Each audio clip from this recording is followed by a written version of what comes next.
Good morning and welcome to Church at Home with Rachel for Wednesday, the 15th of June, middle of the month. Good place to be. I've been thinking a lot lately about funerals. I had a funeral on Monday. I had one a couple weeks ago. Usually they come in threes. I don't know why, they just seem to. Um, so sort of contemplating what might happen next.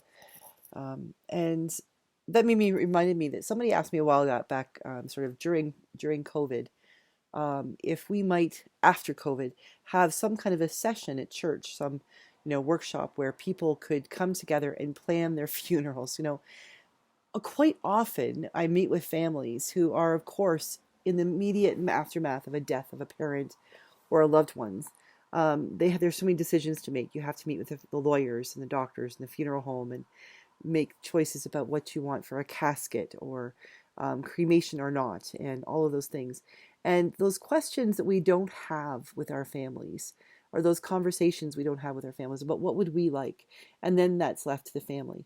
Now, I know tons of times that when I've met with a family, that the wishes of the deceased are not followed because the family legitimately has to deal with how they feel. I remember one family in particular where the deceased was pretty clear they wanted to be cremated, but the one child in that family was freaking out, like really the idea of their parent being consumed by the fire and their understanding of what resurrection of the body meant in the afterlife at the church and things like that. And this idea that if their parent was cremated, there would be no body to resurrect. You know what? I can't get into the theology of that. I don't understand it well enough to be able to console somebody when they're in a state of sorrow and shock and having to make that decision. I think in the end, the family determined that they weren't going to cremate mom or dad, and things would be as they would be. Quite often I will say to the family that, we recognize the wishes of the parent or the person who is deceased. Their wishes are important, but they're not here any longer. And the family, those who are here in mourning, are the ones that have to deal with they have to deal with the decisions that have been made. So if you have not already done some of those life and end of life thinking decisions, or had those conversations with your family, please do so. It's like signing your organ donor card. In Canada, when we do our driver's license, we have the opportunity to say whether or not we want our organs to be donated to science, or if we want them to be donated for life-giving, like for other people, for research, or to save people's lives, for organ transplants, or nothing, like nothing at all. Some religions some religious traditions dictate that organ donation is not okay. The body must be buried within a certain period of time, and all that stuff. If no one around you knows what your wishes are, then they are left to make those decisions themselves. So I really do encourage you to have those conversations with your spouse or with your significant other, with your children, your parents, or whoever will be the people who are gathering, remembering you in those very difficult times. And if you make decisions, write them down and put them someplace easily accessible where people know where they are. Because in that time in the immediate aftermath, when all these decisions need to be made, going through someone's house and trying to discover where their hiding place would be for files or things like important documents it's incredibly difficult. So make sure that somebody knows where things are and put it someplace where it's easy. Safety security boxes at banks are great, except when banks are closed or no one can find the key, or somebody that, a bank manager argues about who has access, things like that. Um, Great if your lawyer has a copy, but if no one knows who your lawyer is, again, be open and forthright about where things are and how they can be accessed. That was not the point of what I want to talk about, just thinking practically here. But thinking about those things, so if somebody asked me, like, okay, so things like, I would like to have this scripture read, or I would like these hymns to be sung, or these songs to be played. More and more I'm finding that people don't sing when they come to funerals, that lots of the people who attend a funeral or a memorial service are not people who go to church. So things like assuming people know the Lord's Prayer. I now print that in a bulletin. Almost every funeral service that I do, I put together a bulletin. I do it on my own, on my own dime, because I think it's important for the family to have something to remember their loved one by. And regardless of who the loved one was, sometimes they only have 3 or 4 people. of who can remember them, who will show up, but to have a picture of them or something on a bulletin, something that shows them who they were and their vitality and reminds us all that they were a child of God. It's really important. But in times of grief like that, often, especially now that our children's children and children's children aren't going to church and maybe aren't up to things like that, for those people who want some kind of a religious component to their sending off, whatever that might look like, scripture or passages like poems or pieces of writing, prose, if you have something that you would like read or shared at your memorial, you have to pull them together and let other people know, make them available to people, and then find a way to make sure that they're accessible to people. Again, I often use the 23rd Psalm because for most people, the Lord is my shepherd it's kind of a thing. It's in the culture. I remember when my stepson was about 4 or 5 years old and maybe a little bit older, and we were watching a movie about, I think it was like Mutiny on the Bounty or something like that, or um, something Commander with Russell Crowe. You'll know what I mean, I think, some of you. But there's a child um, officer on the ship, maybe 12, 11, 10, 11, 12 years old, and he ends up dying or losing his arm or something hideous, but he prays the Lord's Prayer. And I remember my stepson coming up, and we were doing prayers, and he was able to say the Lord's Prayer in the old language, Our Father who art in heaven, because not because he'd been going to church or listening to me and my husband as we prayed, but because he watched Master and Commander. That was because he'd watched that movie so often, and that for whatever reason, that part of the storyline, it sank in. He heard that, and but we can no longer assume that the younger generations know the words of the Lord's Prayer. It's been a while since we said it in schools in Canada. And that was really the place where people heard it. It's like remembering the words of our national anthem. More and more people go to, an NHL hockey game, and they may or may not know the words to our national anthems anymore because we just don't sing them, at least not north of the border here, very often.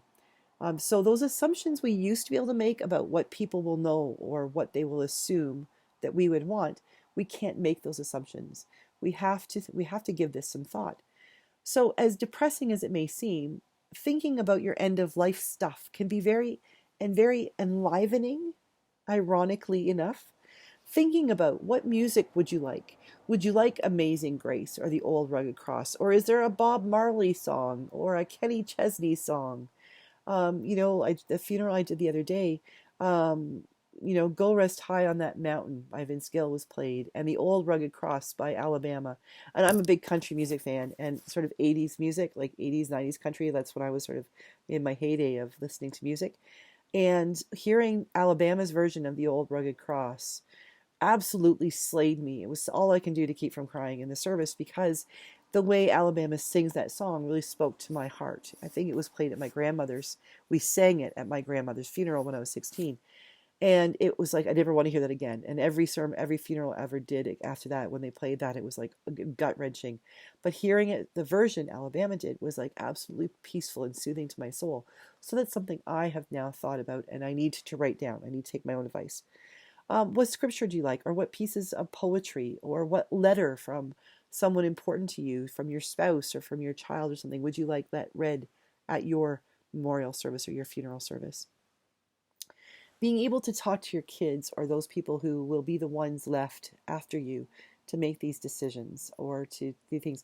If you have the conversation, I know it can be a very difficult conversation to have, and a lot of people, especially in our day and age, don't like to have it.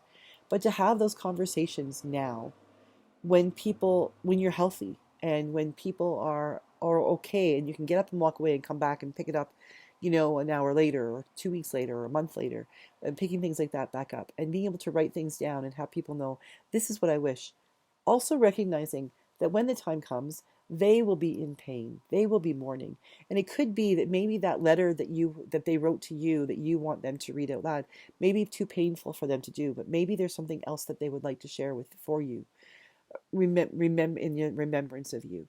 So being able to give them permission, those who will still be here when you're the one who's pushing up daisies, so to speak, giving them permission to be able to grieve and celebrate your life and mourn your loss in ways that are honoring to them as well as to you, without them walking away feeling guilty that they didn't do as mom or dad wanted. Really, really important. I think it's also important to help them recognize that the things that you're asking for are for particular reasons. So it just doesn't become about, I don't want to do that. That's just like not the way I think. I'm not religious, so I don't want to do it that way. That yes, they're the ones who are left to deal with all these things, but they're also honoring and remembering you and how important that really is. That we acknowledge those end of life things and that we allow the closure at the end of life, not just for the family and the friends who are remembering the person who has died, but allowing closure on the life that was lived. So there needs to be a balance between recognizing that what the people who are left here to do, they're able to do with integrity, but also recognizing the integrity and the authenticity of the life that has been lost. I don't like that phrase lost, because I don't believe that a life that's when someone dies that they're lost. I also hate the idea of the passing on. That sounds like passing on the baton or something. And in some ways, maybe that's appropriate. But the fact is, I do believe in the life eternal. I do believe that when we die from our mortal shell, we are released to live in a freer form with God in heaven. And I don't think that heaven is like pearly gates and golden paved streets. That's not what I think. Another topic for another day. But I think that memorial, that funeral service needs to be both an honor for the family, for the living, something that they carry with them to help them find closure and transition into a life without that loved one right there beside them. But it's also that time of transition and closure for that person who has died. That the life that they have completed here on earth is indeed completed and celebrated in a way that honors them. So finding that balance, but recognizing that the family, those that are left over, need to offer that balance to the one who has died. But the one who has died has been able to prepare those coming who will deal with the aftermath, allowing them the gift of having what they need to be able to honor them as well. So yeah, thinking about those end of life issues and funerals and things like that. But you know what? We tend to not talk about those things in this day and age. We want to talk about immortality and being famous and living on forever, but we don't want to talk about the reality that we don't. And so I think we need to just get a bit more comfortable with that. And the way to do that is to talk about it and not be scared of it. And just to be and acknowledge our mortality and help those around us to deal with our mortality as well. So I hope this wasn't a depressing talk. I hope it was more of an uplifting one, but it is a conversation we need to have within ourselves and with each other. So if you would like help with that, please let me know. There might even be a way that we could do something virtually that I could, for those of you um, who don't have a resource handy, to help you plan these things, that maybe there's something that I could do with you or for you, or recommend to you that we can, find ways to help you with things like this. Because I know it can be a really difficult time. So if you do need help, reach out. That's what I'm here for. I am your priest, as well as the priest from my own wee parish of Wainwright and Edgerton. If you choose to have me as your priest, totally up to you. I'm totally okay with people saying, you're just somebody I like to hang out with on YouTube and you're not my priest. I like that too. Either way, have a great day. God bless you, and I will see you again tomorrow for Church at Home with Rachel.